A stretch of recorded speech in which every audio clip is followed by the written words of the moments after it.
I want to welcome everyone to the 2022-2023 Fairfield Leadership presentations and graduation. So it's been a great year. This is a wonderful group of participants that we've had, and for those that are here, our nonprofits that are represented today, as well as those who are sponsoring participants in the program, we'd like to thank you for joining us today, and thank you for allowing your employees to take some time out of their schedule to join us each month for the last 9 months.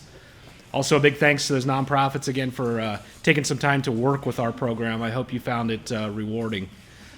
Before we get started, a couple more thank yous, I should say. I want to thank the moderators that helped with the program, Dr. David Uhl, Christian Glazier, and Ron Collins. I also, big shout out to Cheryl Barber, who's kind of the lead chamber person on our program. So let's give them all a round of applause, please.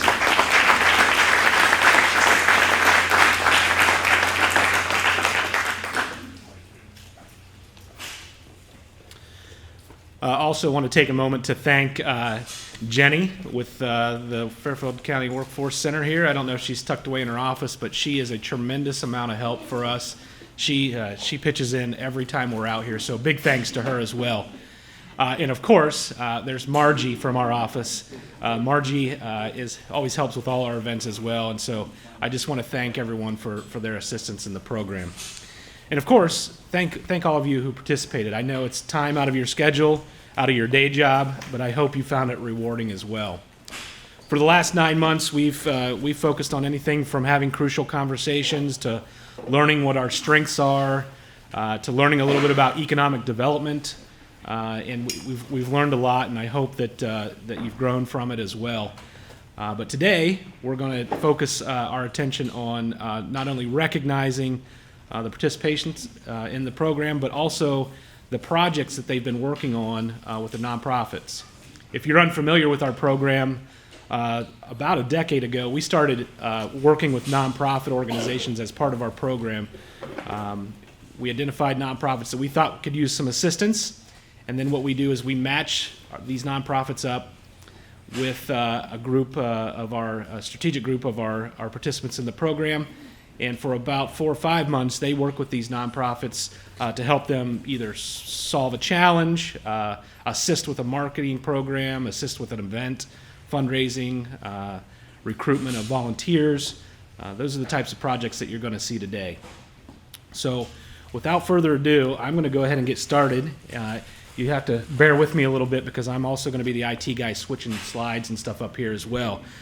So we will get started with our first project.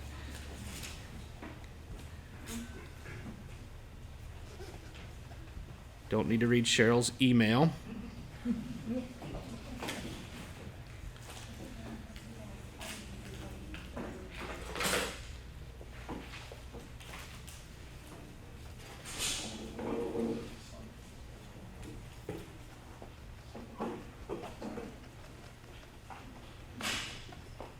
Okay, how's that look over there? Good. Okay, the first project today is the All-Accessible Sports Complex.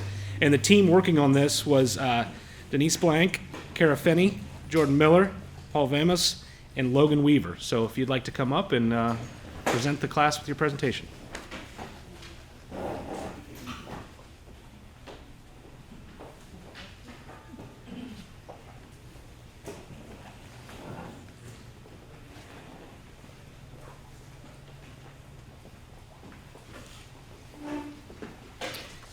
Good morning.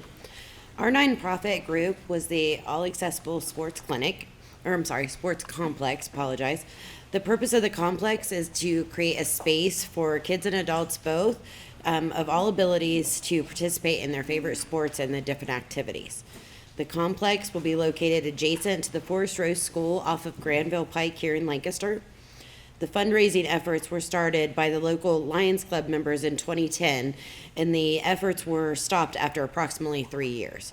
Around $1,800 was raised in that time frame. The project was revived during 2018 and 2019 by Melissa Eaton and a new board of directors. The new fundraising efforts gathered over $800,000 in the year before the COVID pandemic began.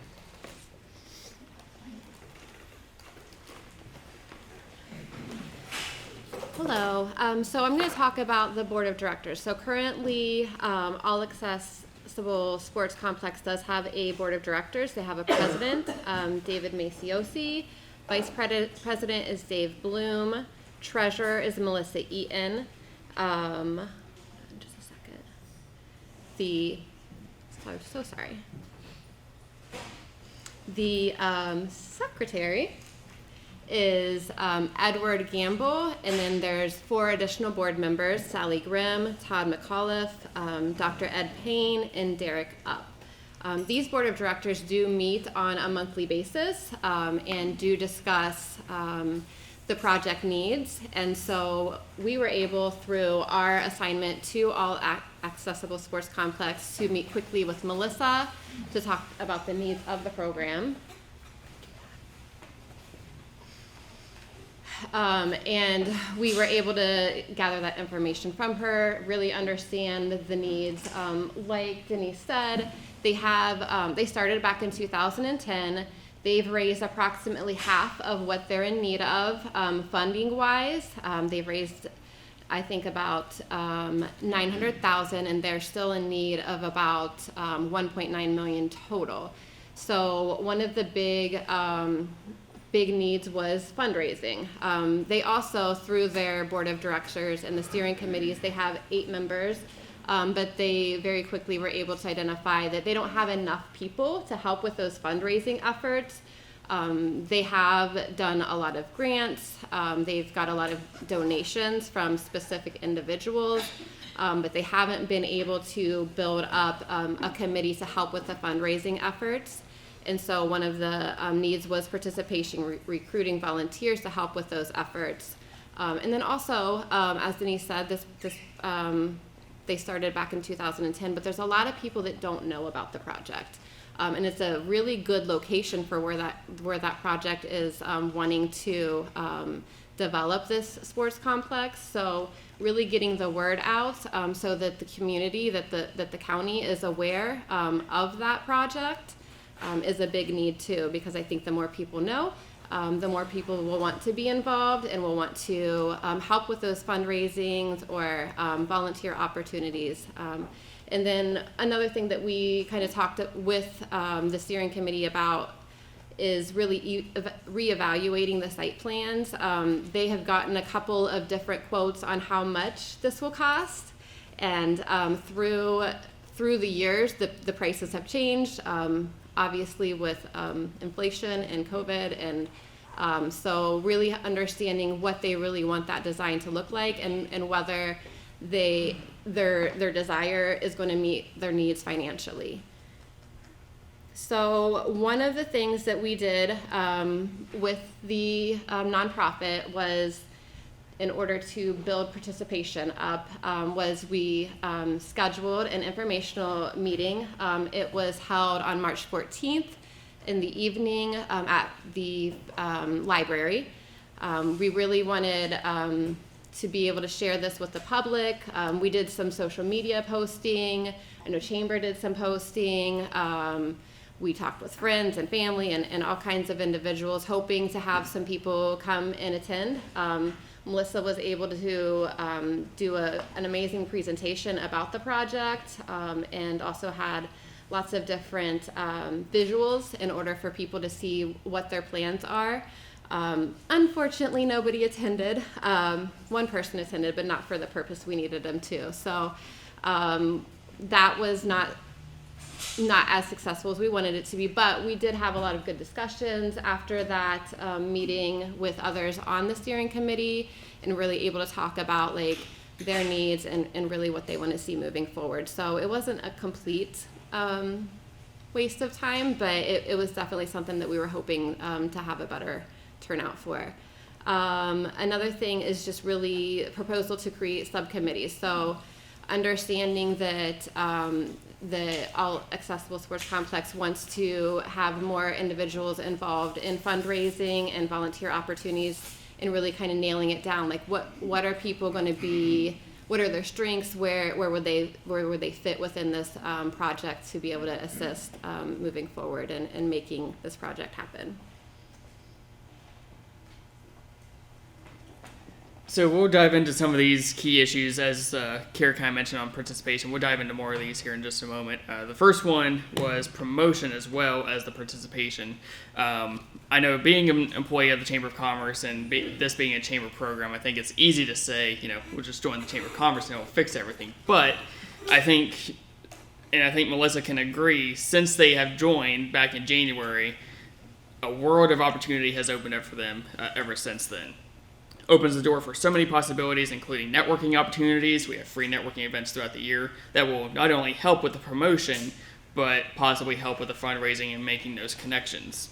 Some of the benefits that the Chamber offers includes email marketing, so our weekly newsletter. If you got it today, you're one of 2,300 contacts that get it every single Friday. So that opens up another door, not just here in Fairfield County and Lancaster, but we have contacts outside of the area that might be interested in helping with the project as well. Free radio spots with WLOH The Wolf. That is another avenue to not just reach Fairfield County, but that also reaches Perry, Hocking, and Pickaway counties, and potentially ears that might be interested in helping with that project as well. Member mailing list, an opportunity for All Accessible Sports Complex to email or send out mailers to potential donors, potential contacts that might be interested, not just maybe fundraising or helping out with the project, but maybe volunteer efforts down the road as well.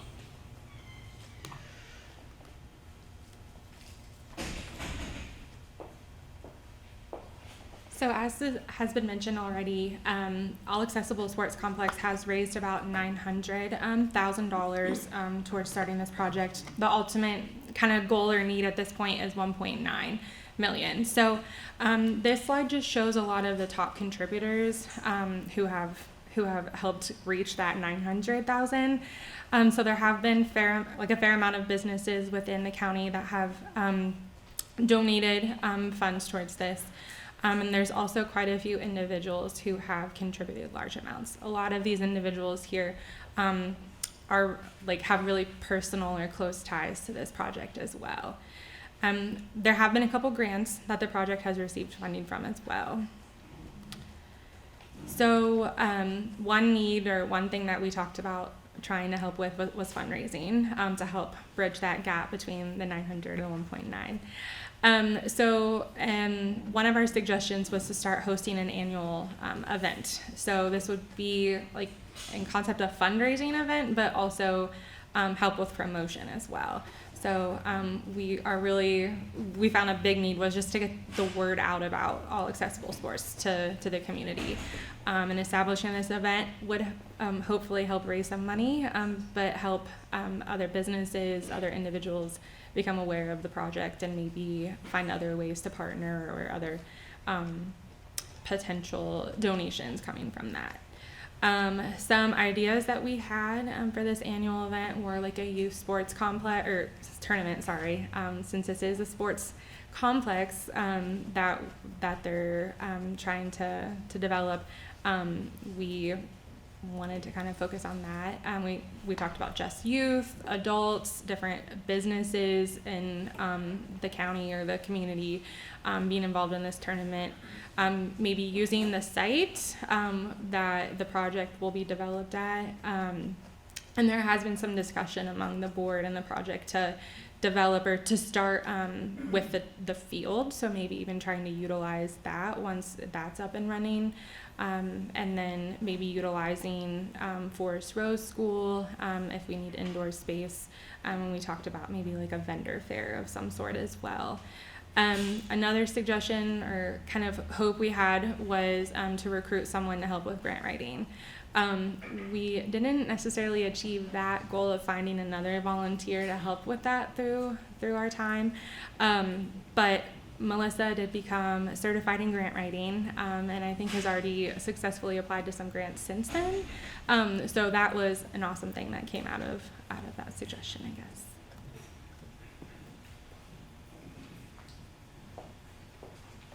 All right, this part I'd like to talk about the construction side of this project. it was currently estimated a couple of years ago for $1.9 million. And knowing the projects we have at the water department right now, everything is soaring in price from construction side, from materials. It's doubling to tripling at some estimations that we already had. I fear that if we kept the same design of the original specs, the price in today's market would be significantly higher than originally thought. So there might be a possibility they need to reconsider the project design of the building due to the soaring construction costs, so the project can be completed.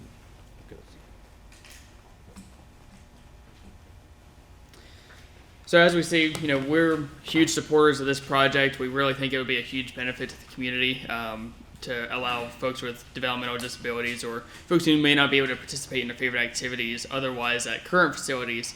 This would be a great opportunity. However, we feel like there still is a lot more that needs to be done to reach their goal, both monetarily and promotion-wise. And as we kind of touched there right at the end, some of the architecture could probably be scaled back a little bit on the building so that's more functional rather than maybe a little bit less scale back on the design just a little bit. And we feel that with the current cost of things, that would open up some space for them to build the complex a lot sooner than currently expected. So we encourage the board to consider these recommendations as they look to make All Accessible Sports Complex a reality.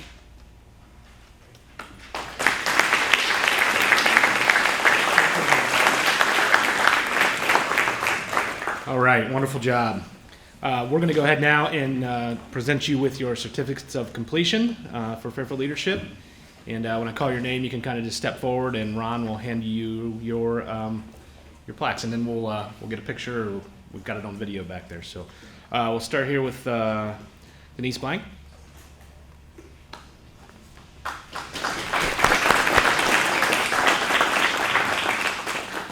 Kara Finney.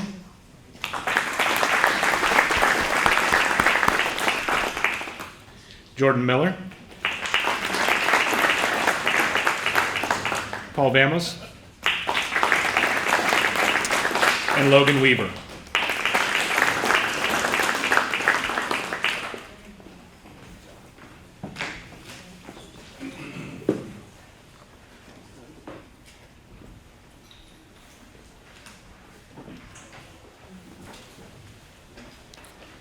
All right, next up, we have the Fairfield County Beekeepers Association project, and that team consists of Chanel Baker, Joseph Bennett, David Glass, Tara Richardson, Hannah Schmelzer, and Alyssa Wozniak.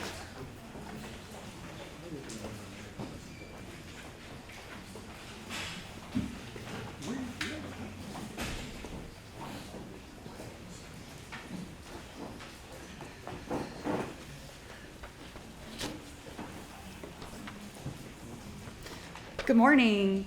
My name is Alyssa Wanasik. I'm going to get us started with some background information on the Fairfield County Beekeepers Association. As we've already been introduced, we're the team who had the opportunity to work with the Fairfield County Beekeepers Association. For those of you who are here at the beginning, you remember how excited we all were. So we were pretty excited to get connected to this association and be able to work with them. When we look at the Fairfield County Beekeepers Association mission, we see their focus in three areas: education and cooperation within the agricultural and beekeeping communities, and supporting research. Started in 2019 with 65 members. They host monthly club meetings as well as having monthly board meetings. They maintain a dedicated bee yard and have a bee school for those who are new into the beekeeping community. They're pretty active in events and presentations. This includes things like Earth Day, Agricultural Days down in Hocking County, but their main event is the Fairfield County Fair. And this is where they maintain a booth and have round-the-clock staffing because they like to sell members honey. Some of their other activities include things like a newsletter, and they have a pretty active Facebook group if you're ever interested in checking it out. They have 4 officers, and those 4 officers make up the board of directors along with 3 additional members and any past president.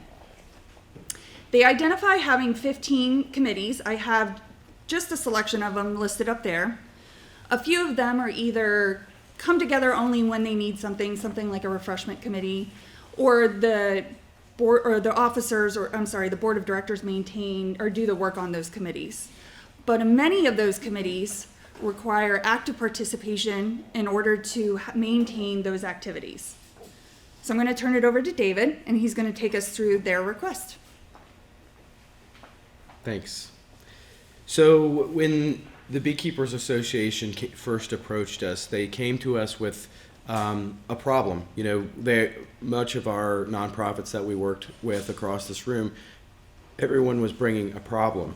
And the problem, I think the perspective that they had at least, was that they needed to increase participation, member participation. They had 130 members on the roster when they came to us this past year, but only about 12 members are actively participating, leading, and controlling the direction of the organization, with about 20 other members occasionally volunteering to help. So that's only about 24%, 25% participation of moderate and active participation, with only about 10% of active directional participation. So most of the active members on the board were either heads of a committee or had multiple hours volunteering for all of the events that they held. They were clear that they needed support from the other members, and they needed to increase their active member engagement, their active member participation, and active engagement. So we challenged that a little bit, I think, and this is how I'll describe it to you. You know, they brought us basically, when they said the problem, this is the status quo. We've got a small group of people who are doing the lion's share of the work. We have a low active participation in the directional activities, but when we have an event or we have an effort like selling honey at the fair, well, we have everyone bring their honey out for it to be sold, but we don't have a lot of people helping us sell their honey. So the word I used for it was kind of what felt like a sponging phenomenon. It felt like everyone was benefiting from the work of just a few. Low active, the challenge was they had a low active rate, and we all know what happens when you have just a few active volunteers. That means people get burnt out, they don't know what to do, the direction and the inertia of the organization starts to slip.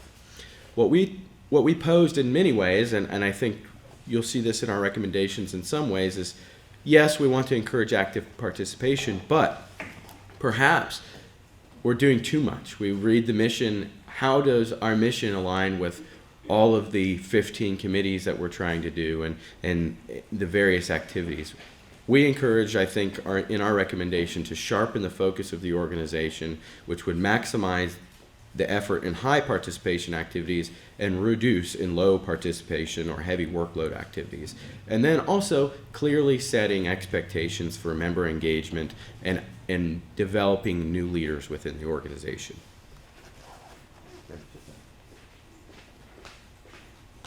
So one of the things that we wanted to look at as part of their membership benefits, they do have a very low yearly dues. So these are some of the things that they get for participating and paying those dues to be part of the association. Like Alyssa said, they do have monthly meetings that they get to come together and talk about. They do have speakers that provide educational presentations to them, but that also gives them the opportunity to meet with the other local beekeepers and kind of get tips and tricks from one another, and they can kind of bounce off ideas off of each other for that.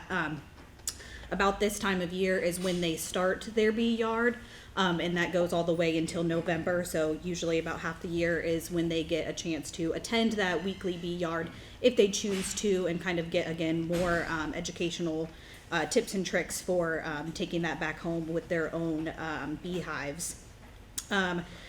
That also gives them the opportunity to do bigger bulk orders when they need to purchase supplies to be able to maintain their beehives at home. They can do bulk buys instead of having to individually buy, so they can cut down on the cost of that. And like David said, they are also able to sell their honey and any other goods they would make at the fair or any other events that they would have. Just by being a member, they're able to do that. One of the other things that they wanted to look at was possibly recognizing their volunteers a little bit more at the end of the season. Right now, they have a small grant from the Fairfield County Foundation that they purchase T-shirts at the end of the year. I think we can all agree you can only have so many T-shirts at one point. So one of the other things they wanted to look at possibly doing was creating little pins that they could give out per event that you would volunteer for, to kind of help beef up maybe a little bit of interest in participation, and they could possibly give that out with some sort of canvas bag or something that they could attach those on. So at the end of the year, you can kind of look back and see how many volunteers you were able to get and how many events you were able to volunteer for. And I believe Chanel's going to talk about they are starting to use a new sign-up system for volunteers that should be able to track that very easily for them, so they can clearly see how many people they had and how many hours they were able to volunteer, to be able to present those volunteers with whatever they proceed to go along with. And another thing that's easy to do is just to host a volunteer luncheon. Everybody likes to get together and have good food and kind of talk about the past year and everything like that. So something small like a luncheon would be an easy idea for them to do that as well. Oops, sorry.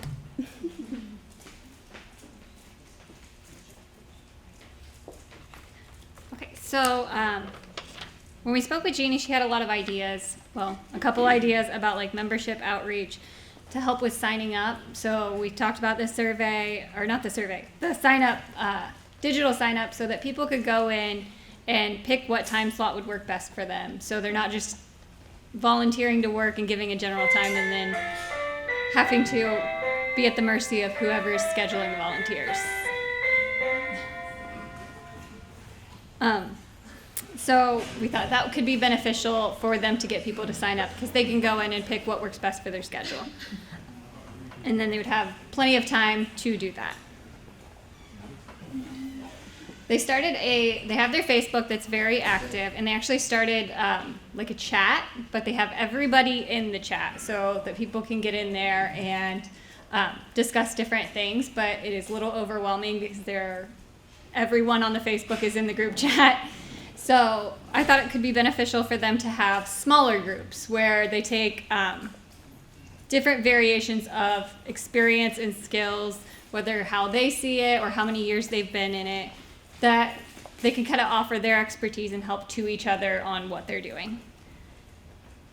We also had the idea that they could do like a survey, even make it anonymous, because they have so many different committees and things going on, but not a lot of participation from the members. So it might be beneficial to see what of those items are actually important to the members. Because if they're not volunteering, then it's falling on those certain people that are doing everything. And if they have it anonymously, they can kind of, cut some things out that they might not feel is really that important.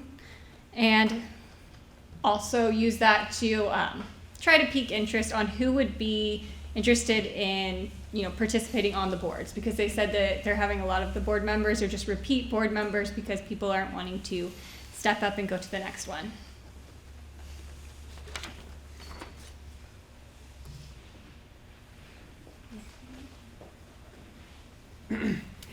All right, I love talking about community engagement, but in any case, whenever possible for any program or organization, it's important to constantly revisit sustainability and how we can continue to grow something, and that sometimes can be difficult. It was important for our group to be proactive when it came to this and comes to sustainability, so we identified the topic of growing the next generation of beekeepers. As we brainstormed, we often thought about reaching out to the schools and school leaders and how we can kind of dive into the education community to discover youth who have not yet discovered beekeeping. It is recommended that members of the board reach out to counselors, school officials, to do some type of after-school programming to promote beekeeping and encourage those youth who are interested to attend a meeting with the Beekeeping Association. This will introduce these youth to beekeeping, along with promoting new membership and volunteer opportunities. Personally, I work with a lot of young people on a daily basis, and they're always looking for something positive to do in the community and for them to get involved with. So I believe that this would be a strong engagement coming from this population. It's further recommended that a video or advertisement can be created to show schools and in the community that would simply introduce this idea of beekeeping to the wonderful opportunities that would come along from this. As we learn throughout this class, difficult conversations and recommendations can often be difficult to understand where we need to change. And so I think this is an important piece of how can we further engage our community, our young people, to kind of get into this type of opportunity. But it's also important to understand that some people can be resistant to that change. So it's important to have those crucial conversations and to understand that not everyone might be on the same page with this, but it's important to understand our mission and understand our goal. Hannah, do you have anything else to add with that? Yeah, just some more. Go ahead. Okay. So I came up with some more specific group ideas that they could reach out to. I know growing up I was very involved in 4-H, and for those of you that don't know, 4-H really focuses on education and leadership and citizenship, and just really beginning to get youth involved and growing the community. So I thought this would be a great opportunity for the beekeepers just to reach out to see how they can get involved with 4-H. They're always looking for different leadership and volunteering activities. So being able to move forward with that, just reaching out to see that conversation, see if it could lead somewhere, having a little one-pager to show how the kids could get involved and the benefits to them. I know especially the kids in high school, they're always looking for resume builders so they can get to college, looking for scholarship ideas. So having this as just a little bullet point on their resume could help and lead to different conversations as they move forward with their careers. So that would be the end of our presentation. Thank you all for listening, and we appreciate your attendance.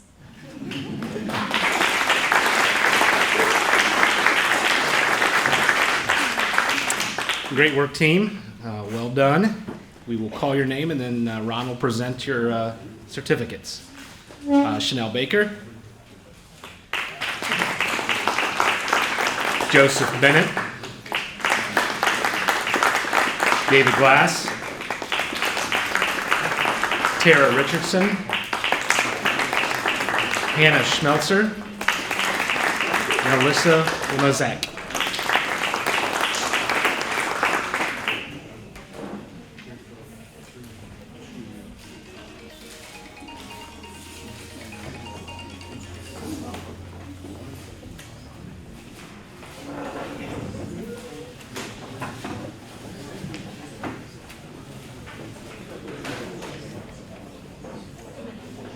And if you're guests of ours today, please help yourself to some food in the back.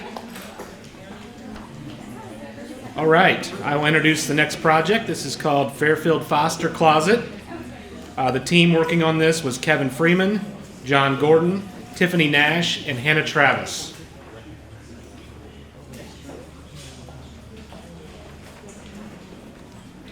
Good morning. John Harris's his career has taken him into a different direction, so he is not here with us. He is here in spirit, but he did contribute a lot to this project, so we want to acknowledge him as well. So we worked on the Fairfield Foster Closet.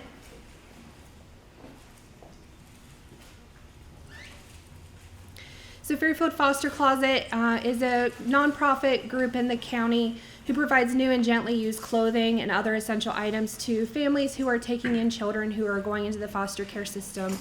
A lot of times these transitions can happen at weird hours, and sometimes there's very little notice. So these families sometimes need support as far as clothing and hygiene items to take care of these children.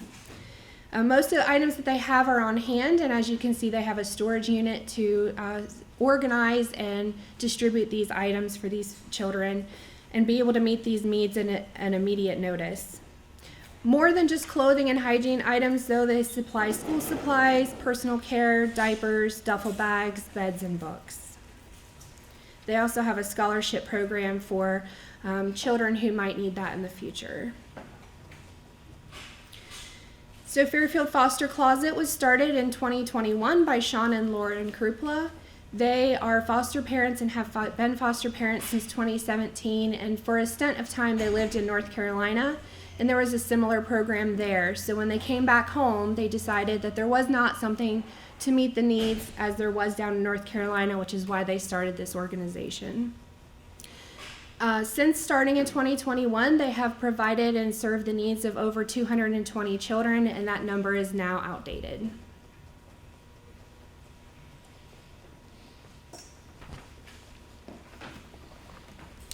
All right, so we put together a sustainability plan for the Fairfield Foster Closet, and it's an 18-page sustainability plan, and we've kind of focused on 5 key areas. There's kind of a lot in the plan, but we're just going to kind of highlight these 5 areas. So the first one is community awareness, just kind of making sure that people in the community know about Fairfield Foster Closet and what they offer. And kind of my research on people I talked to that had foster kids, some knew about them, some didn't. So I knew that was definitely something that we needed to work on. Fundraising, obviously, all these organizations need fundraising, so we came up with some ideas and a plan for some fundraising. Donation management, how they're going to collect that money, and some different avenues and ideas of managing the money once they get it, and their goods that they provide to kids and families. Volunteer management, trying to gather more people, assigning specific tasks to those people. That was something that we wanted to come up with a plan for as well. And then space management, which just having more room for the goods that they're receiving, where they're collecting those goods. Right now they just have like one church that they're using, so we came up with some ideas for that as well. The first one, community awareness. The first thing we wanted to do was kind of make sure that they had a logo. So we came up with some ideas for logos. We're not graphic design majors or anything like that, but we wanted to kind of at least give them some ideas of what like a good logo could be, and they currently don't have any logos. So if they're going to have events and be out in the community and pass out flyers and different things, I felt like they needed to have some kind of logo that people would recognize. Oh, hey, that's Fairfield Foster Closet. People would see them and know that that's what's going on if they had like an event set up somewhere or something like that. So another thing that we wanted to work on was increased social media presence. So right now they just have a Facebook. There's a lot of different avenues to kind of integrate other social media platforms. Like Instagram is a lot bigger with certain age groups, and you can easily cross post from Instagram to Facebook and vice versa. And manage both of those in one platform, so we kind of put together a plan for them to do that. They also have their own website, and currently the website needs some work. So we kind of gave them the idea of maybe reaching out to some kids at the church. They attend the Tree Church, and see if there's maybe anybody that would want to kind of help them out in like a volunteer role that's learning how to build websites that could help them with theirs. I feel like it'd probably be a good opportunity for somebody just starting into college that wants to do that, and I'm sure there's some youth in their church that would like to take on something like that to help them out, because it just needs updated. It needs kind of refreshed.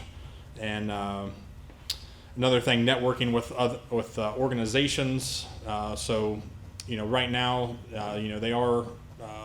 I don't think they're involved in the Fairfield Chamber of Commerce, so we obviously suggested that, and just making sure that their name is out there with some other churches, because right now they do use a church for their donations, but I felt like probably other churches and other organizations would gladly be another stop for them, so they need to make sure that they're networking with those organizations as well. And then of course some swag that has their logo on it that people can wear out in the community.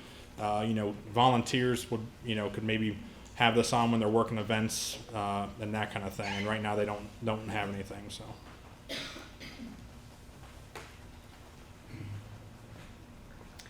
Okay, so I kind of worked on the fundraising part of this. Sorry, I'm not very techie. So we thought of the idea of doing like one large annual fundraising event, and I know another group kind of talked about that, but so for this we thought, they are very involved in the Tree Church in that community, and I think that's a great location in Lancaster. The parking lot is in a great place. And so we kind of talked about maybe like a back to school summer event where people could come, and not only could people drop off stuff, but maybe they could sell hot dogs and lemonade that kids make and sell it for like $1. So they're bringing in monetary donations and clothes and other things that people bring. They could also bring school supplies, book bags, folders, things like that. So one of their issues is like volunteer management. So that's why we kind of thought one large fundraising event, at least starting out, would be good so that they don't have to try and plan 5 or 6 things throughout the year. But then we also talked about some smaller fundraising ideas just to give them that idea. So, they could do like specifically a back to school drive or a holiday clothing drive or gifts for kids. I know a lot of organizations are pretty successful with things like that, so that would be good. We also talked about auctioning off some, like if they go to Lowe's or something, for example, and get something, they could auction that off, because I know other organizations are also pretty successful with that as well. And then we also told them to contact some restaurants and see if they can get discount cards, because I know schools and sports teams and things like that connect with Chipotle, Cane's, Roosters, stuff like that to get those discount cards. So that could be good for them. And then we also talked about them. They're a little familiar, I think, with writing grants, but maybe designating a volunteer to specifically work on that for them. And then for donation management, so Give Butter, this was actually, I think John found this. It's a website that has all of these listed forms of payment, I guess, for lack of a better term, because I know some people don't have Venmo, or they don't have Cash App or Zelle, or I don't even know all of the other ways that you can pay. So this is just a nice way that everybody could go to one place and make donations. And then they also have some fun stuff like tracking and leaderboards. So you could be like a top donor, and some people might really like to have that title, and so they could feel special and feel like they're a part of something big for that. We also talked about auctions a little bit on the last slide, so that's just something they can do. But we just thought this was a good place. It has a lot of features and cool things, so it could help them kind of manage their donations in one spot.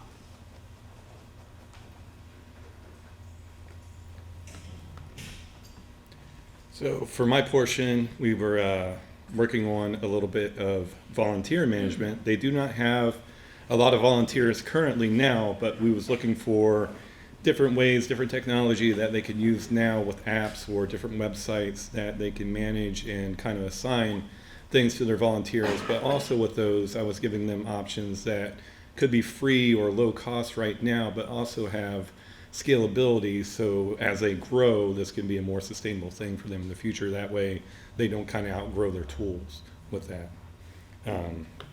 Then after that, a little bit of space management. I know they're currently utilizing several storage units right now, and they're hoping with the growth and some fundraising to try to find one central location to coordinate all their items and sort and distribute from there. But it's more of like a long-term goal and a project, and kind of a dream for them. So, that's it.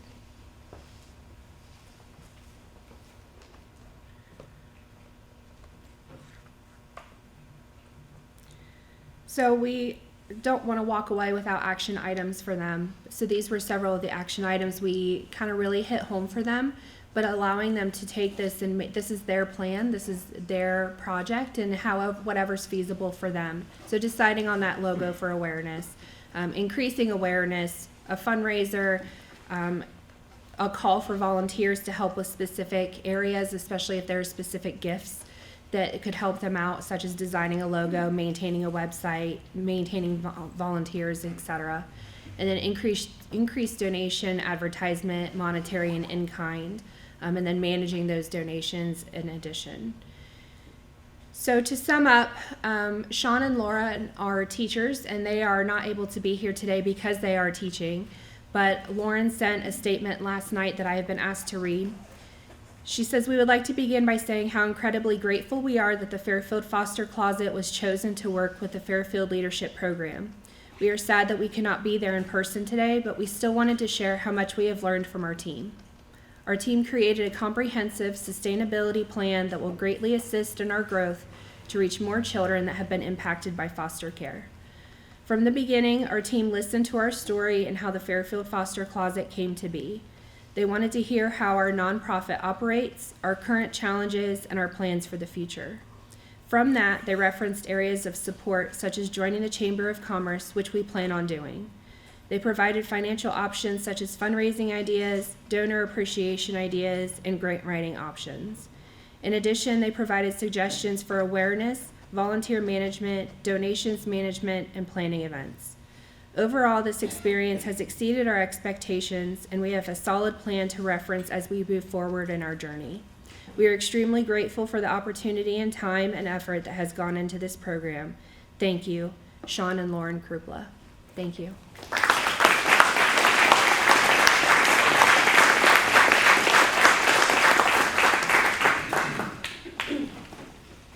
Well done, team. I did neglect to mention that along with their completion certificates they're receiving today, the Fairfield County Commissioners have also provided certificates for our participants. So I neglected to mention that at the beginning.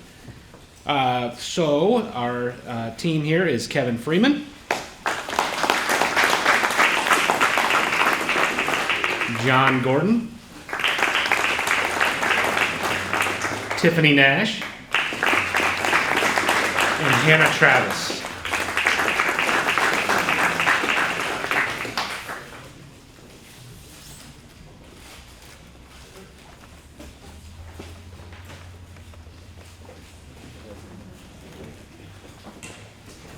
All right, I'll introduce our next team. This is a team working with Geneva Hills, and the team consisted of Rhonda Baldwin, Isaac Butts, Stephanie Fife, and Danielle Williams.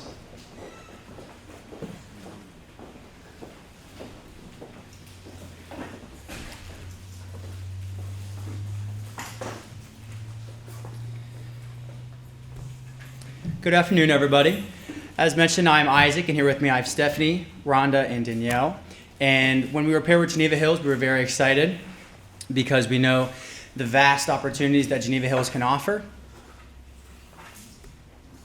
So a little background on Geneva Hills. The initial Did I touch something? Okay, no, I'm good, sorry. The initial purchase of 146 acres was back in 1959. And for decades, they held winter and summer youth summer camps for many, many years. In fact, when Geneva Hills was first being introduced months ago, a few people in the room had actually been there when they were kids. I personally never went to Geneva Hills, but I went to summer camps every summer, and I can definitely appreciate melting ice pops and the crisp Capri Sun after a long day of running around in the sun. So it was definitely something that I was excited to work with. And when we went to Geneva Hills, everything they had was just building after play set after campsite. So really the opportunities were endless, and we could all agree on that. So COVID hit Geneva Hills pretty hard, obviously shutting everything down. You can't really do much. And couple that with a change in leadership in 2022 with the new executive director, Clayton Baltzer. It's kind of tough for them to get back on their feet and really get back to where they were a few years ago when camps were filled every single season. With that, the current emphasis is to get back to that. From pre-COVID attendance, we would like to exceed that and get more and more kids. And also with that, we want to do more than just summer and winter camps. Weekend getaways, campfires, maybe on Friday nights during the summer. Lots of opportunities that we could do, and we're really looking into expanding the arsenal of what we can really produce at Geneva Hills. Next, we're going to be talking about the first steps.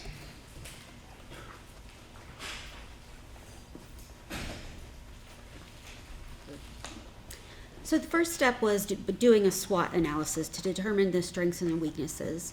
And then we moved on to mission and vision statement with ending up in a strategic plan for short and long-term goals. We decided that because of the change in leadership, this would be the perfect time to change direction and determine where Geneva Hills wanted to go, where they were at and where they wanted to be. So the first thing we did was a SWOT analysis. We attended a board meeting, and one thing about Geneva Hills is it has a rather large board, and they're very active in participation. So we had a lot of very good conversation. So what is a SWOT analysis? It looks at an organization's strengths and weaknesses, opportunities and threats. It ultimately is going to help an organization develop and reinforce business strategies to meet their objective, improve efficiency, and help to determine what they would eventually like to achieve. Oftentimes, strengths and weaknesses are something that the organization can look at from an internal perspective. What are things that we are doing that are strengths? What are things that we are doing that are weaknesses? And oftentimes, opportunities and threats are things that are external to the organization. What are our competitors doing? What are our customers' needs? Are we able to meet them? So some examples of strengths would include strong employee attitudes, excellent customer service, personal relationships with customers, and high integrity. And the easiest way to start the conversation is just by mapping out some questions that have to do with strengths and asking, what is it that we're doing well? What is it that the organization is doing well? What are its competitive advantages? And what are your distinctive competencies? What makes you different from everybody else? For weaknesses, they might include confusing service policies, too many levels of reporting in the organizational structure, a lack of goals, or a lack of definition for what is offering the market. So you can ask yourself, what are constraints that impede your organization's success in a certain strategic direction? What is your organization not doing well? And are there resource limitations? A lot of times, as we know, there are resource limitations. That always seems to be a big weakness for folks. Some of the opportunities that you may find are anything that can use to improve your company's growth and advance your organization's future. Some opportunities may be understanding your customer, researching your competitors, identifying anything you can improve or advance your organization's mission. Some of the threats might be anything that poses a risk to either your organization or the likelihood of its success or growth. So what are our competitors offering people that we can't offer? So some of the threats may be, like I had said, emerging competitors, changing regulatory environment, negative press or media coverage, and changing customers' attitude towards the company.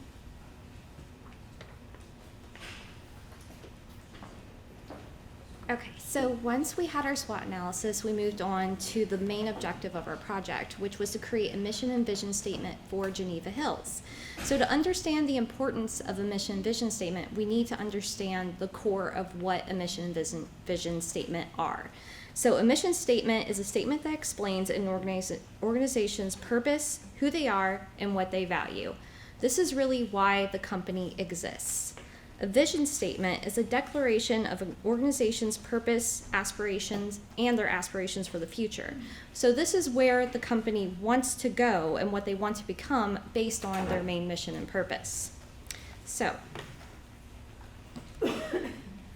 reasons that mission and vision statements are important. So number one, they communicate the purpose and vision of the organization to all stakeholders. So that's their board, their leadership, their employees, customers, anyone that has any sort of interest in the business. Mission and vision helps them know what their purpose is and what direction they're going in. It helps guide strategic planning development and helps make measurable goals and objectives and goals that they can check and make sure that they're in alignment with their mission and vision. So I like to say a mission vision is your North Star. So they're steady, they rarely change, and you can use them to check to make sure your business is in alignment with your original goals. So some way you can do that, you can look at your culture, goals, objectives, and ask, does this align with our mission vision? If you don't have a resounding yes, that's probably not where you should be putting your energy and focus and resources. So the way we helped come up with this mission vision for Geneva Hills, we met with our board, we got the SWOT analysis, all of us analyzed the results, the top strengths, weaknesses, threats, and opportunities, and then we all submitted drafts of mission and vision statements to their executive director, Clayton Baltzer.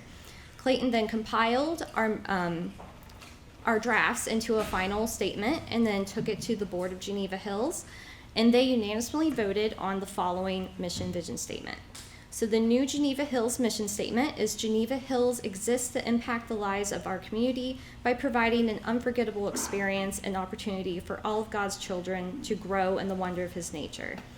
And their vision statement is now to be a Midwest destination of choice for groups and individuals by providing them with fun and faith-filled experiences that produce comfort, care, and connection in a beautiful scenic environment. So now that they have that set, they can now use that mission vision to start working on their strategic plan and further go after those goals.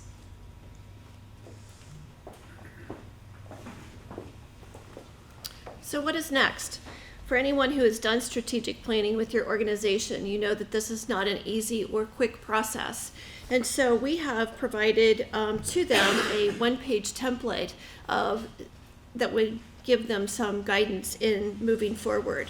First, we would ask them to develop core values. Those values should reflect their beliefs and the principles and articulate the desired culture of the organization. These are standards that describe how not only the employee but the organization are expected to behave internally and externally. They serve as the basis for decision making and influence action in everyday decisions. So to develop your one-page strategy, you would need to have these components. We have already worked with them on the vision and mission statements. We've talked about the values and the keywords. Now they need to develop the strategic objectives, and then they need to have strategic initiatives that would help align with the strategic goals and the measurable metrics that they want to achieve within the organization. You will see here that this is an example of a one-page strategic plan that was put together by an organization that is a board that I'm a part of. And so you can see where in this particular strategic plan, they focused on people and on profit and process and preparation. And so I'd like to thank Clayton for allowing us to be a part of this important, lengthy process, but for us to be able to start with the vision and the mission statement. So thank you.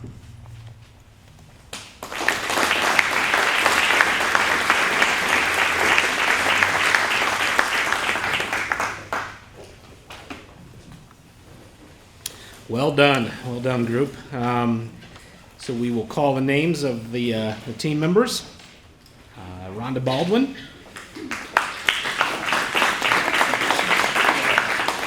Isaac Butts. Stephanie Fife. And Danielle Williams.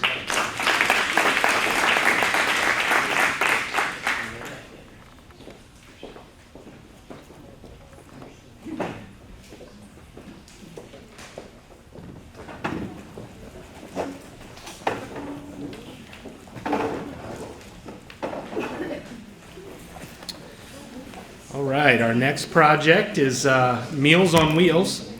And the team members consist of Stephanie Bosco, Keegan Christie, Megan Collins, and Simone Welker. Oh, I read that wrong. Simon Welker. I apologize. That's a good way to start, right? Yeah. It's the second time this week I've realized I need readers. Good afternoon, everyone. My team and I had the opportunity to work with Meals on Wheels to help them celebrate their 50th anniversary and also to promote wraparound services. My name is Simon Welker, and then we have, which one? Okay. There we go, sorry.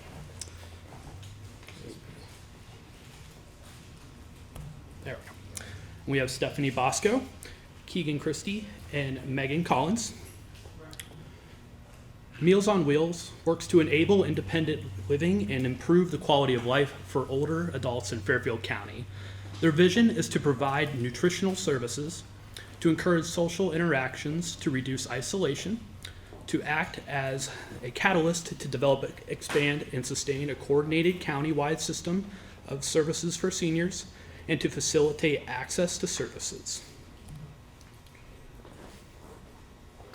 So one of the first things you hear about when you hear Meals on Wheels is meals. So they do that. And that was the only thing we really knew at the beginning. So one thing that we wanted to highlight through this process was all the other things that they do offer. Like the caregiver support program, where they can have adaptive equipment, caregiver training, and meals delivered to their property for those residents. They also have representative payee services, where they can have people come in and assist seniors who don't, I mean, we're all honest, seniors aren't the greatest with their budgets. My grandpa's father with it, my grandfather is horrible with it. And that would be a great help for them. They also offer minor home repair services, where they can come in and do repairs if they're affecting the health and safety of the residents in there.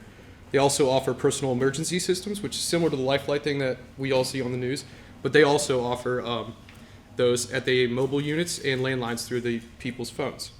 They also have adaptive equipment on loan. So for those people that can't necessarily afford to go out and purchase a brand new walker and they need to get around still, they can loan those out to them and have those people still be able to move around with ease.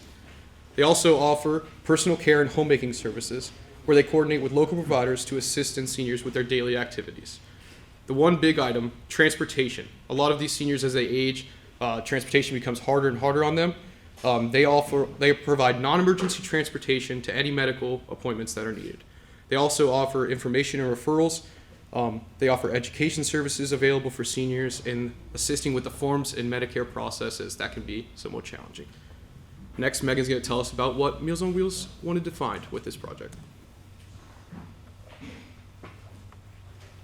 So Meals on Wheels objectives, they wanted to develop a marketing plan for the 50th anniversary for Meals on Wheels.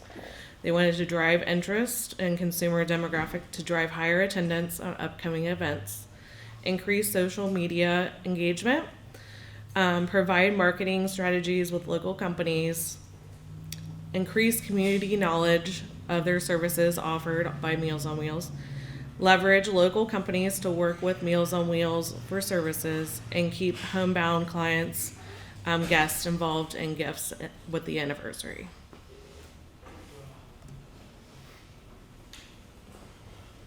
So one thing that we wanted to utilize as a group is to really use local businesses.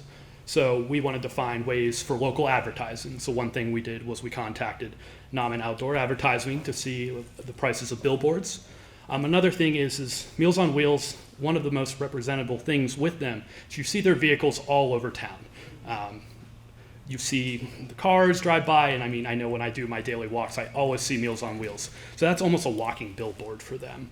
So one thing we wanted to do was look up magnet pricings to add a magnet for their 50th anniversary to those vehicles. So that's something that could be kind of temporary, so when they would finish that 50th anniversary, they could remove those. Another local advertisement would be the Town Crier. So the Town Crier is Fairfield County's largest newspaper. They have over 21,000 deliveries monthly and over 20,000 website hits. So that was another thing we thought we could utilize to get the word out about that 50th anniversary, and also some wraparound services we could throw in there.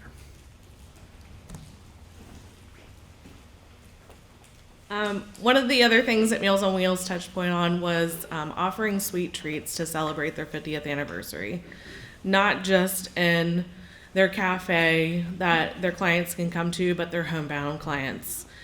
So we talked to Candy Cottage. I don't know if you guys know those chocolate dipped Oreos. They're pretty good. Clear Creek Cakes and Bakes. They've worked with them before, just recently with their Pie Day, with their pies. And then Blue Label Packaging was willing to offer their services for free. And then Lancaster Friday Night Bandstand Advertising, we talked about that, with it being local outdoor concert every Friday night between May 26th and August 11th. We thought that it would be great advertising with the crowd that they have. It could be clients, it could be children of clients. Fairfield Federal Savings and Loan is willing to donate $400 towards advertising. Jennifer Shamblin's willing to plug Meals on Wheels for their Friday night bandstand.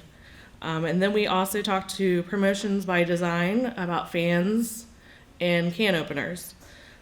We suggest adding a QR code to the fans to go to that would lead to the services that they offer.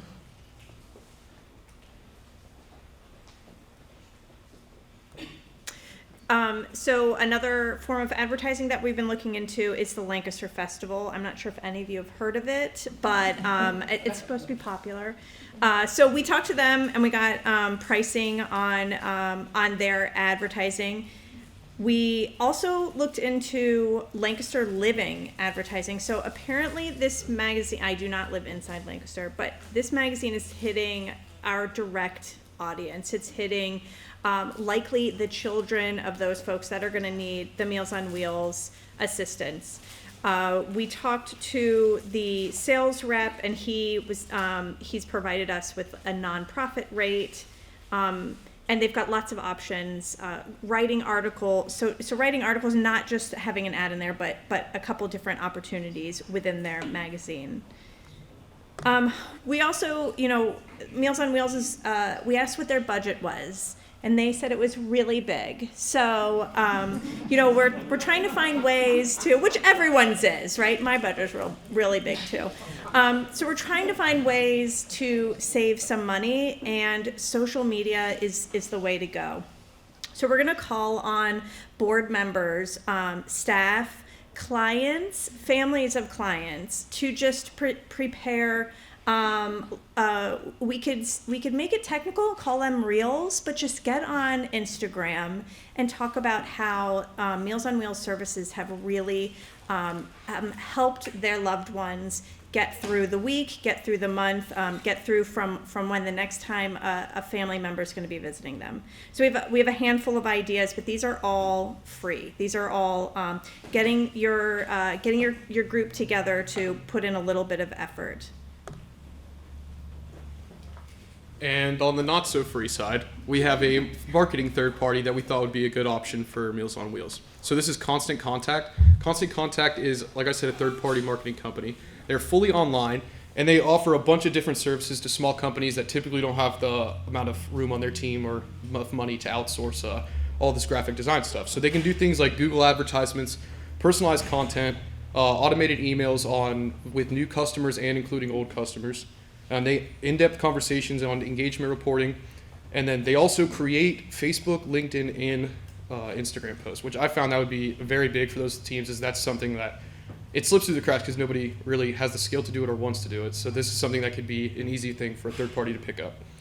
They also offer, with a $70 fee, a personalized kickoff call where you can have a meeting with them, as they will assign a manager to your team and they will manage all of your stuff, and you can actually voice your concerns there. So we thought that would be really good for a team like Meals on Wheels. They also offer consumer polls and surveys, so that you're not just dealing with the results. You get to see their results and see how well it reacted with the company and with the other consumers in the area. Next, we have our full budget, and as you can see here, we broke it down into four main categories: the social media growth, local or event advertising, local company advertisements, and then our food and treats. Constant Contact being the higher end of that social media outreach compared to using our boards was about $70 if you wanted to do that. Internal board was, like we said, free. And then we had the digital campaign with Lancaster Living, which you can spend a lot of money if you want, but $100 is a safe bet, and you can reach a lot of good people doing that. The Lancaster Festival, like we said, there's a large range, but $700 would be a fair amount if you really wanted to get out of it what we could get out of it. And then our local company advertisement, like we said, Nom and Outdoors advertising, it does have a large upfront cost because it is a billboard, so you got to pay for it.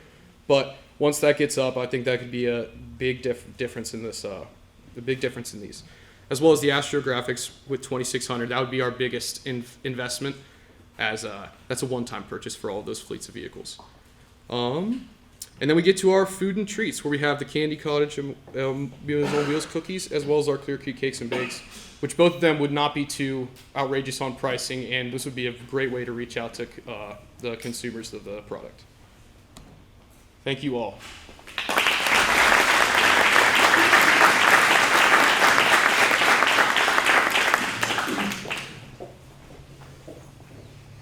Great job, guys. I will now announce the participants of this team. Stephanie Bosco, Keegan Christie, Megan Collins, and Simon Welker.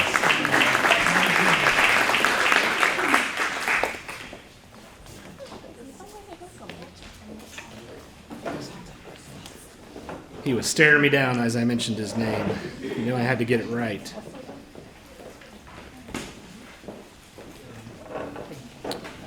All right. Our next team is Mid-Ohio Psychological Services, and the team consists of Garrett Blevins, Shay McGuire, Joe Rogers, and Jennifer Yancey. All right, good afternoon, everyone. Let me see how. All right, so I just wanted to introduce my team here. Garrett Blevins is right here. He is a Deputy Director of Operations with the Fairfield County Emergency Management. Joe Rogers right here is a care coordinator with Meals on Wheels. And then Jennifer Yancey is a Fairfield Federal Supervisor of Internet Banking. And then I am Shay McGuire, and I'm a case manager with the Fairfield County Guardianship Service Board. So let's see, we were assigned with Mid-Ohio Psychological Services, or MOPS as we've been calling them. They provide high quality, cost effective, culturally sensitive, socially responsible mental health, substance abuse, and support services to individuals and community organizations, while offering professional development to its staff and other professionals in the field. And they serve not only Fairfield County, but Franklin County, Licking County, and Delaware County. So our project challenge that MOPS brought to us was to increase MOPS involvement in the community with impacting agency staff by attending and hosting open houses, resource fairs, community events, things like that. And that was with the goal of spreading awareness of the many events and services that Mid-Ohio Psychological Services has to offer. And so we came up with this solution to basically create a community volunteer recruitment and retention plan that would outline how MOPS recruits, trains, and retains their volunteers. So after we reviewed their already existing volunteer code of conduct and ethics, we provided them with this community volunteer recruitment and retention plan, which basically highlights these bullet points here that we want to identify and receive applications.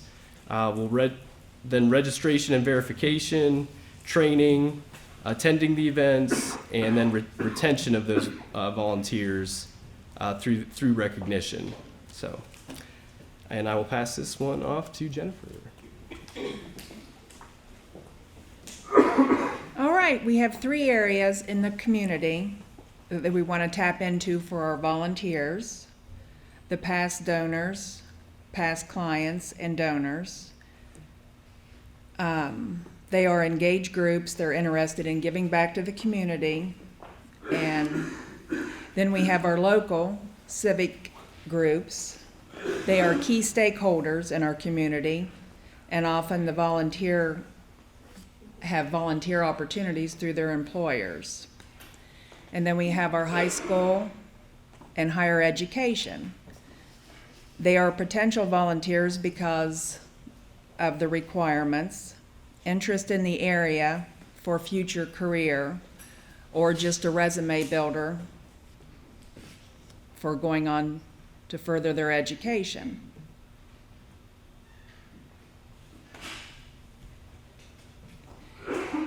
And then we identified some key contacts within these sectors. Our contacts, we stayed to a local area here, and a few of them were Kiwanis, the Rotary, Young Professionals, the local chamber. We also have high schools. We listed their contacts. We put in some local universities, and we did some of our larger churches and faith-based organizations to get our volunteers. And we tried to put the contacts and everything in with it.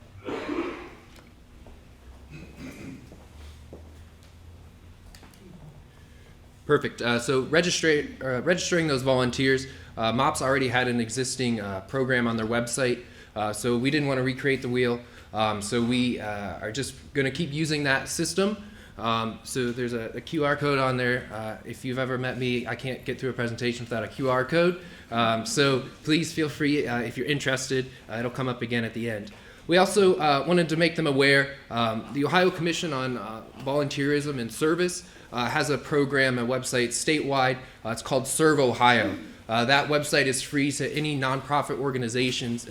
Last time I looked at it, there was a little over 900 nonprofit organizations throughout the state that are listed on there. And within that, there's over 10,000 volunteers throughout the state of Ohio.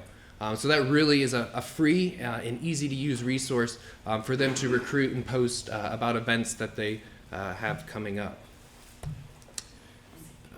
So with that, we also wanted to provide them with a list of community events that they can attend. Part of the goal with the volunteer group was to host their own event, which we'll talk about a little bit later, but also just attending other events because there's a lot that goes on in our communities.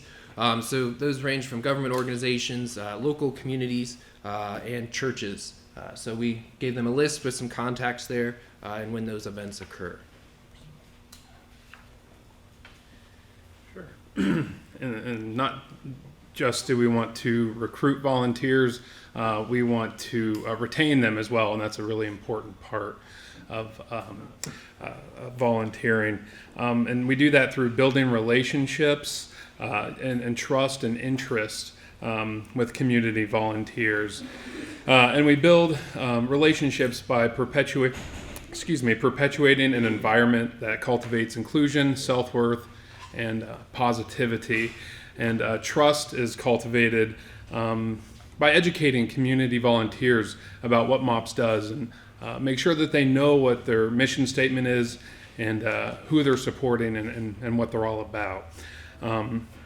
Also, we don't want volunteers to participate at one event and just say, okay, we're done.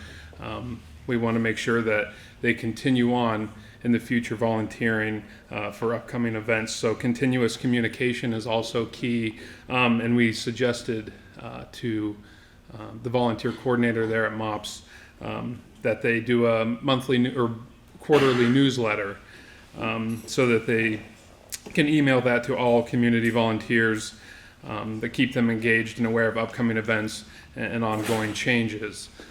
Also, we want to make sure that we're recognizing volunteers for what they're doing because it is important. So not only building relationships, trust, and interest is important, but saying, hey, we see you and we really appreciate you here helping us further our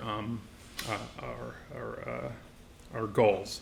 So we have a little bit of a setup here, 0 to 24 hours. And get an acknowledgement in the newsletter. It always feels good to be acknowledged and have a thank you note written out to you. Increments of 50, so 50, 100, 150, 200, etc. You receive a certificate of acknowledgement. And so not only that, but we also invite you as well to volunteer and be a part of their crew as they do have an upcoming event on May 11th, 6 to 8 p.m. It's really good getting the word out there. This is one of their first ones, I believe, that they're doing. So get in on the ground floor and help out. Any questions? Okay.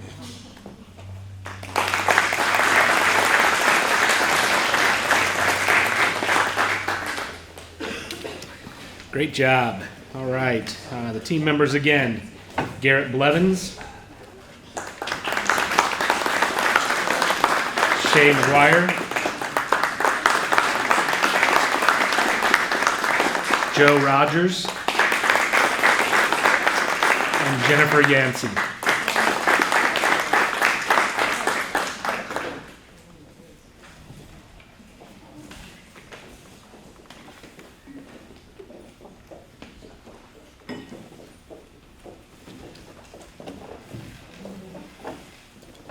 All right, our next nonprofit presentation is the Rise Up Arts Alliance. And this team consists of Wendy Curtis, Susan Vogelsong, and Jacob Wood.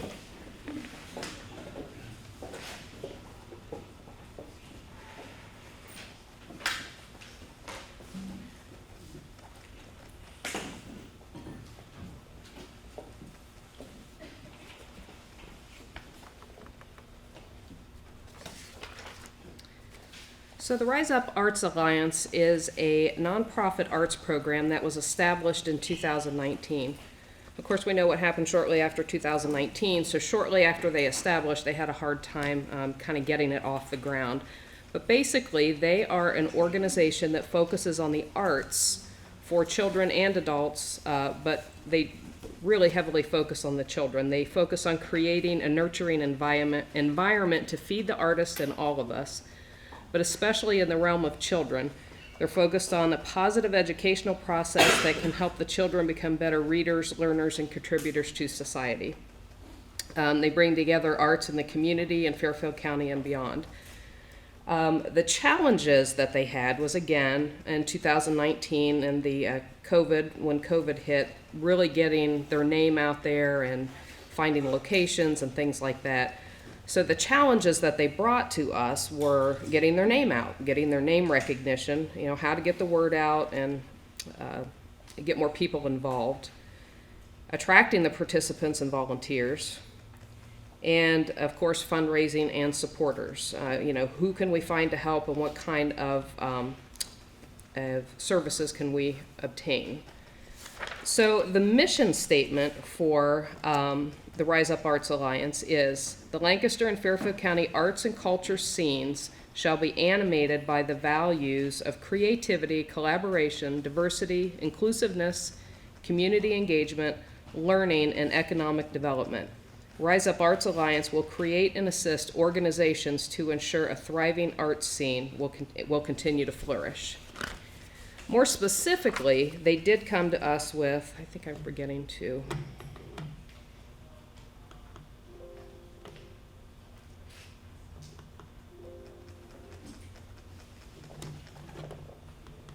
Here we go. Okay. More specifically, they came to us with a brand new project called the Penguin Project. The Penguin Project was specifically for children with developmental disabilities. It would allow these children to participate in plays, and on the stage they would have a stage buddy with them to help them with their lines or help them with their wheelchair or with their materials or whatever it was that they had. And it provided the social interaction for those children, plus building a network of supporting the peers, the developmental disability peers.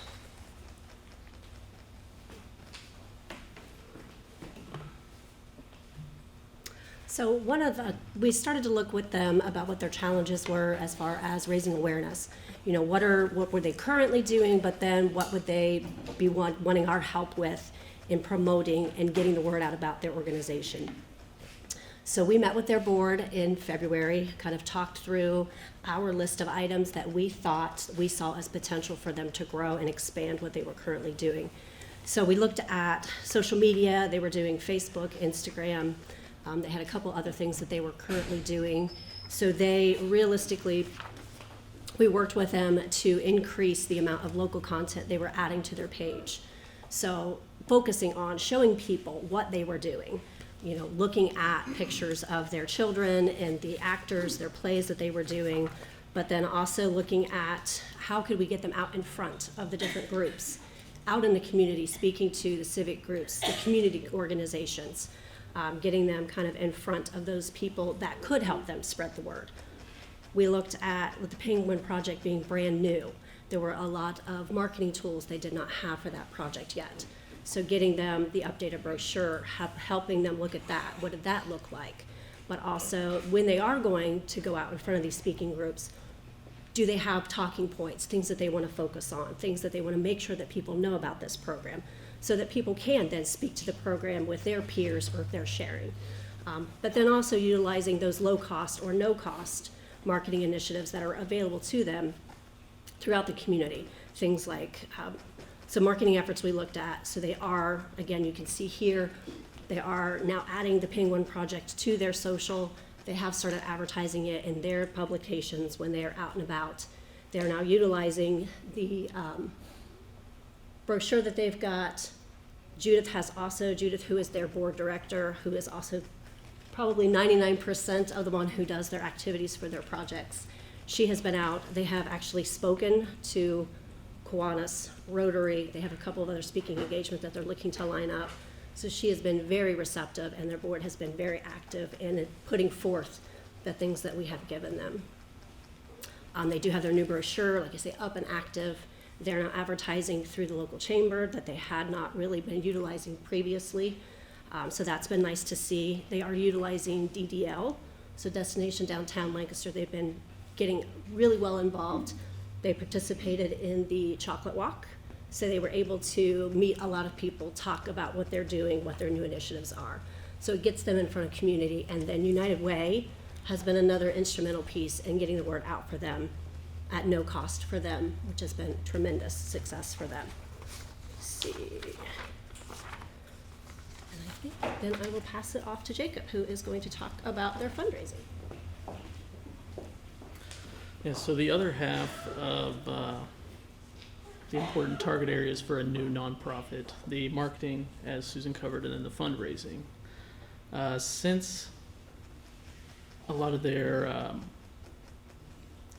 projects are plays, musicals, things like that, the cost can be quite high for the rights, the costumes, building the sets, things like that. They've already started with a sponsorship program when this project first started. It was mostly an annual monetary donation, as well as spots in their programs that you could buy to put an ad or whatever you'd like in that spot for your company. Some of the ideas that we suggested involve local grocery store roundup, going around to local businesses, expanding the sponsorship program. We suggested having specific sponsorships for the costumes, providing sponsorship opportunities for the sets, things like that, just to help expand their opportunities to donate, as well as not have to cover some of these high costs directly from their own organization. Let me go to the next slide. They also have started working on some other side projects like $1 penguins they're preparing to do, where they're basically just selling little paper penguins for $1 to help raise funds for the Penguin Project. I believe they're going to do that at Double Edge and Bootleggers is their current plan. The grocery store roundup, I believe they're planning to do that at Giant Eagle in June of this year. So hopefully that'll help get their name out there, as well as provide some more funds for their projects. Another thing they're planning on doing is guest bartender night. They partner a lot with the local breweries. Their board meetings occur at Outer Belt, and they're already partnering with Double Edge. So to expand on that further, having some guest bartender evenings where they raise awareness and maybe some funds with the partners. As you can see on the slide, they have already received a grant through the Fairfield County Foundation. I believe that's a tweet from them thanking them for the grant to help go toward some of the costs of their shows and musicals.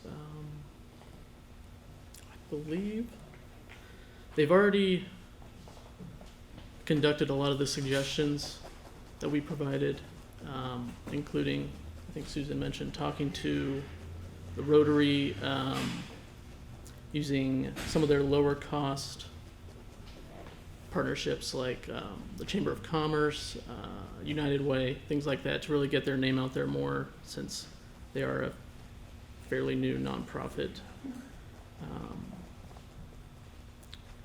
They've had only 1 or 2 shows since we've started this project, but she does believe this has helped improve their ticket sales a little bit, which prior to the project was almost all of their fundraising. So that's a positive, and I think just continuing to get their name out there will not only accomplish their marketing, but also help bring in the funds to get these kids to be able to put on these shows and musicals and things like that. I believe that is it. You can visit their website as well as some of their social media pages for more information if you'd like. They do have 2 shows coming up in May, so check them out. They need all the support they can get. Thank you guys.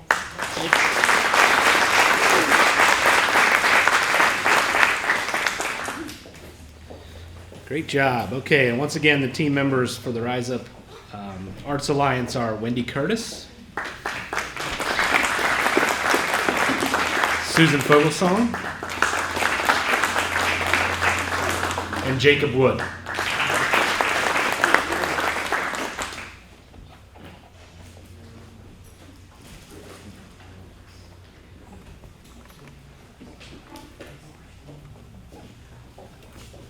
All right, and our final project presentation today is the Southeastern Ohio Center for Independent Living. I know, I'll try not to, Jordy. Jesse Ackerman, Bailey Blevins, Adam Sadako, Kathleen Uhl, and Sierra Wildermuth.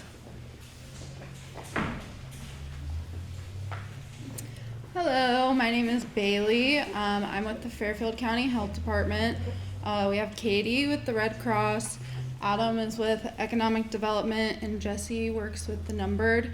And Sierra works for Kumler. She's not with us today because she recently gave birth, so congratulations to her.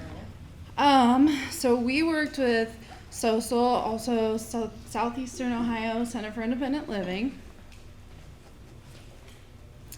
So SOSL is a nonprofit who works with people with disabilities, helping them to be more independent and getting them better integrated to the community. Excuse me. They have a lot of programs that they offer for both people with disabilities and their families. So these are just a basic overview of the services they offer. They do information and referrals, so providing information to both people with disabilities and the people in their lives to help them in everyday life and with specialty things, independent living skills, advocacy, peer support, and community transition, whether it be for education, a job, sports, anything of the sorts.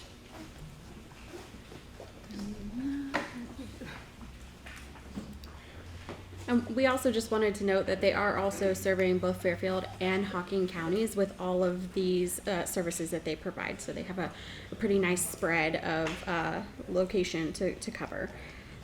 So getting into our actual project, basically when we came to SOSL, they asked us to help with their cornhole tournament fundraiser. So they had this last year, was the first time they had done it, and they put it together in actually a very short amount of time. It was actually amazing how they pulled it off. What was it, like something like 2-3 months, 2 months? 45 days. They were able to pull off this cornhole tournament. They decided, hey, let's have a fundraiser and let's pull together the adaptive sports and do cornhole. So that was a really successful thing. So they kind of already worked out the what worked, what kind of didn't work. And so that's where we came in this year to really kind of help promote the event moving forward and try to kind of increase registration and also awareness in the community. One of their main goals this year was to make it more inclusive. So we want to raise awareness for SOSL and their mission within the local community, connecting them with community resources to bring in volunteers to help with the organization, but also the event. Broaden the target audience of marketing to include individuals without disabilities. They have a really good plug-in to the community of individuals with disabilities, but they also wanted this to be inclusive for everybody to know about SOSL and what they do. So marketing a fundraising event in the form of a cornhole tournament and a raffle to bring a more inclusive audience to the event. So we're going to use community outlets and agency social media to provide marketing and help coordinate sponsors to offset event costs and gather donations for any kind of auction or raffle or door prizes. So that was the goal. And then to increase the overall attendance at the annual cornhole tournament. So our approach was to really leverage our personal and professional community connections to promote the event and overall awareness of social. And then approach local businesses to help support sponsorships or donate raffle prize items. So awareness and marketing. I do want to say for the sponsorships, Sierra put in a lot of work on that. She's not here to talk about it today, but she actually got a lot of the items that were donated for raffle, for door prizes, things like that. So Kumler was very supportive, Advanced Auto Parts, and a few others. So she was able to approach those businesses and get some great sponsorship. So I'm going to turn it over to Bailey again to talk a little bit about our marketing efforts. Yeah, so Social luckily had a great marketing technique established last year. Again, they just didn't have the amount of time that they would have liked to plan the event. So they were great about working with us on the flyer and all of the communications, a lot of posts on social media. Throughout the county, we're very lucky to be able to send emails out to all of the agencies, so we utilized that. Working with the local healthcare coalition, sending it out that way, 2-on-1 social media, and through the chamber newsletter as well. And if you want to talk about volunteers. So we knew we were going to be operating the cornhole tournament on a volunteer basis, obviously like most 501c3s, and in the spirit of inclusivity, we decided that we would use some of the clients from different programs in our team to actually bring about a volunteer team that is still out of the nonprofit community. We also, believe it or not, cornhole is a professional sport, and there are professional cornhole players. And I just so happened to go to high school with one of them. And so we reached out to them, and we're hoping that we can use that to bring in some actual professional cornhole players to make it a real memorable experience for participants and attendees alike. Yeah, that was my part. So like I said, gathering of physical donations, we already talked about that. And then there was some creation of new items such as a professional sponsorship letter template that Social can now use for all future events. So they weren't sure if this is something they want to do annually or not, so we kind of left it open. It's an editable form where they can now change that, big changes, and ask for sponsorships for any of their fundraising events in the future. And then we also were going to help with the actual creation of the cornhole tournament board. So I'm going to turn that over to Adam. Thanks, Katie. And I'll get into that in a bit too. But I do want to really, and I'm glad we're capping it off like this because this leads to a big thank you, a lot to Jordy and Jeff here. But in regards to our project specifically, and this is a big credit to all the team members here, especially Sierra, who is out with her new baby. But I was really blown away with the eagerness that folks had in a call to support for all of this sort of, this call to action that we had to support in all these different ways. So that could be the gathering the physical donations, which, as Katie mentioned, Sierra did a phenomenal job. There's so many different things that people want to do, but everything on here, part of why I am in this program and moved to Lancaster was because I wanted to be part of a culture of collaboration that I didn't have in previous experiences. I'm not from the area, but I didn't expect that culture of collaboration to be so strong. And I've been beyond impressed with how eager everybody is to mobilize towards something. And so we've had two members here that, quite candidly, they've switched organizations halfway through and managed to leverage both organizations to do something really phenomenal and use all of their networks. And we're just really appreciative of that because it's so many of you in the room that have participated in this as well. And that speaks to the respect that I think Jordy and Jeff have cultivated with, Jordy's an alumni from just this past year of this group, and the fact that people are so immediately willing to jump in and help wherever they can has been such a boon, and is really endemic, I think, of what this program is trying to be. And so ultimately, I just want to thank the Chamber. It was those networks that we were able to take advantage of in addition to our own.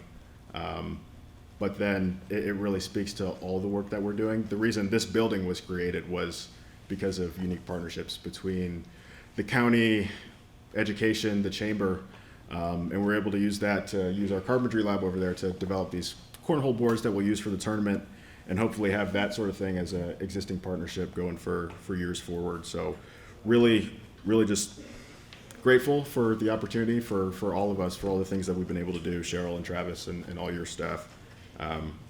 We're really excited to see this event in a couple weeks. Did any of you have any other closing thoughts that you want to add? Just that the event is open to the public. It's May 13th from 10 to 3 at the Ed Sands building at the fairgrounds. And there are still fundraising opportunities. The registration is closed. We did raise the registration from 40 people last year to 50 people this year for teams, so that was exciting. And then there are also opportunities for, come buy lunch, come buy a t-shirt, and come, buy raffle tickets for some of the raffle prizes that we got, and that will also help promote SOCIAL's mission. Yeah, so please visit social.org. It's a pretty easy one, social.org. And we'd love to see you there. Volunteer opportunities are probably available if you wanted to come out. We were able to procure a bunch, but please support in any way you can. And we really appreciate the opportunity, Jordy and Jeff and everybody. So thank you so much.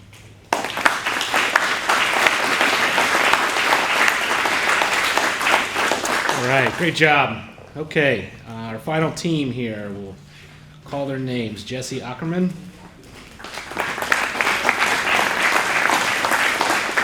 Bailey Blevins. Adam Slavako. Kathleen Uhl. And of course, Sierra Wildermuth. Well, that concludes our presentations in our program year for Fairfield Leadership. Super proud of this group. This was, last year I said the same thing, not that I was super proud of the group, which I always am, but this was the largest group we had, and we thought the largest group we had was going to be last year, but this is the largest to date, in at least our experience, Fairfield Leadership that we've had. We started the year out, I think, with 40. We had a couple move on from different careers, and so we lost a few throughout the year, but still a really strong year. This is really the 38th year in counting of Fairfield Leadership. If we estimate participation each year, we believe that we've helped create over or close to 700 leaders in our community in the last 38 years. And you'll see them out leading organizations these days and becoming very successful. So thank you to those who participated. Thank you again to those who supported individuals in the program. And thank you again to our nonprofits.